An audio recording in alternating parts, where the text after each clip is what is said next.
Евангелие според Јован, 5 поглавје.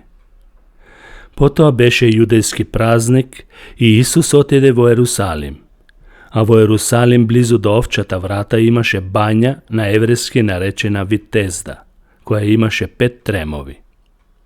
Во нив лежеа мноштво болни, слепи, немоќни и сакати, кои чекаа да се раздвижи водата, зашто од време на време слегуваше ангел во бањата и ја раздвижуваше водата, и кој прв ќе влезеше во разбрануваната вода, оздравуваше од било каква болест да боледуваше.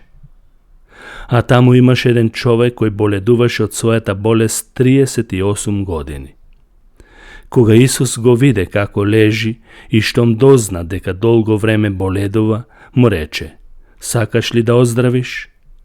Болниот му одговори: "Господе, нема човек што ќе ме спушти во бањата која ќе се раздвижи водата, зашто додека јас стигнам, друг доаѓа пред мене."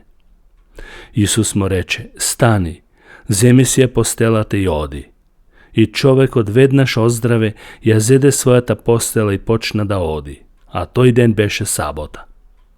Затоа јудејците му рекоа на човекот што оздраве: "Сабота е, не е дозволено да ја носиш својата постела."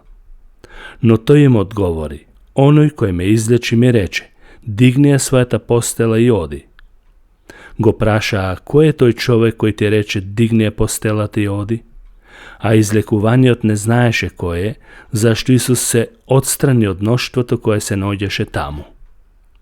А подоцна Исус го најде во храмот и му рече: "Ете, здрав си, не греши веќе, за да не те снајде нешто полошо." Човекот отиде и им рече на јудејците дека тој е Исус кој го исцели. И затоа јудејците го гонеа и сакаа да го убијат, зашто овие работи ги правеше во сабота. А Исус им одговори: "Мојот татко се досега работи, па и јас работам." И затоа јудејците уште повеќе сакаа да го убијат, зашто не само што не ја почитуваше саботата, туку и Бог го нарекуваше свој татко и се изедначуваше самиот себе со Бог. Затоа Исус им одговори: "Вистина, вистина ви велам, синот не може ништо да прави само од себе, туку гледа тоа што го прави таткото, и тоа што го прави таткото, истото го прави и синот. Зашто таткото го сака синот и му покажува се што прави сам.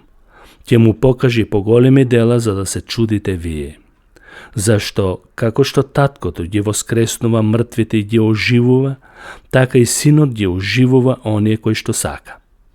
Таткото не суди никого, туку целиот суд му го предаде на синот, и сите да го почитуваат синот, како што го почитуваат таткото.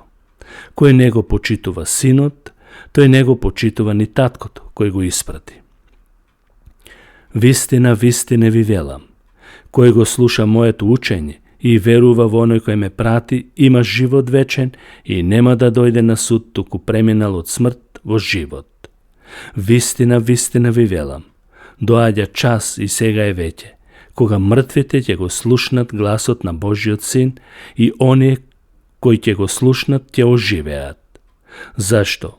Како што таткото има живот во себе, така и на синот му даде да има живот во себе и му даде власт да суди, зашто е човечки син. Не чудете се на ова, зашто доаѓа час кога сите кои што се во гробовите ќе го слушнат неговиот глас и ќе излезат кои правеле добро, ќе воскреснат за живот, а кои правеле зло ќе воскреснат за осуда. Јас не можам ништо да правам само од себе, туку како што слушам, така и судам, и мојот суд е праведен, зашто не ја барам мојата волја, туку волјата на оној кој ме прати. Ако јас сведочам сам за себе, моето сведоштво не е вистинско, но има друг кој сведочи за мене и знам дека неговото сведоштво со кое сведочи за мене е вистинско. Вие испративте луѓе кај Јован и тој посведочи за вистината. Но јас не го примам човечкото сведоштво, туку го кажувам ова за да се спасите вие.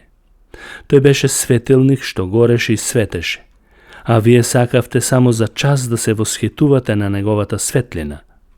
Но јас имам сведоштво поголемо од онаа на Јован, Зашто делата што мојот татко ми ги даде да ги вршам, самите тие дела што ги вршам сведочат за мене дека таткото ме испрати. И таткото кој ме испрати, тој сведочи за мене, а вие никогаш не сте му го слушнале гласот, ниту некогаш сте го виделе неговиот лик. И неговото учење не наоѓа место во вас, зашто не верувате во оној кого тој го прати. Вие ги проучувате писмата, зашто мислите дека преку нив ќе имате вечен живот, но и тие сведочат за мене. Но, иако е така, вие не сакате да дојдете кај мене за да имате живот. Од луѓе слава не примам, но ве познавам, немате Божја љубов во себе. Јас дојдов во името на мојот татко и не ме примивте. Но ако дојде некој друг во свое име, него ќе го примите. Како можете да поверувате во мене, кога примате слава еден од друг, а не ја барате славата од единствениот Бог? Немојте да мислите дека јас ќе ве обвинам пред мојот татко. Има кој да ве суди. Мојсей, на кого вие се надевате. Зашто ако му верувавте на Мојсей, ќе ми поверувавте и мене, зашто тој пишуваше за мене. Но ако не верувате на неговите писма, како ќе им верувате на моите зборови?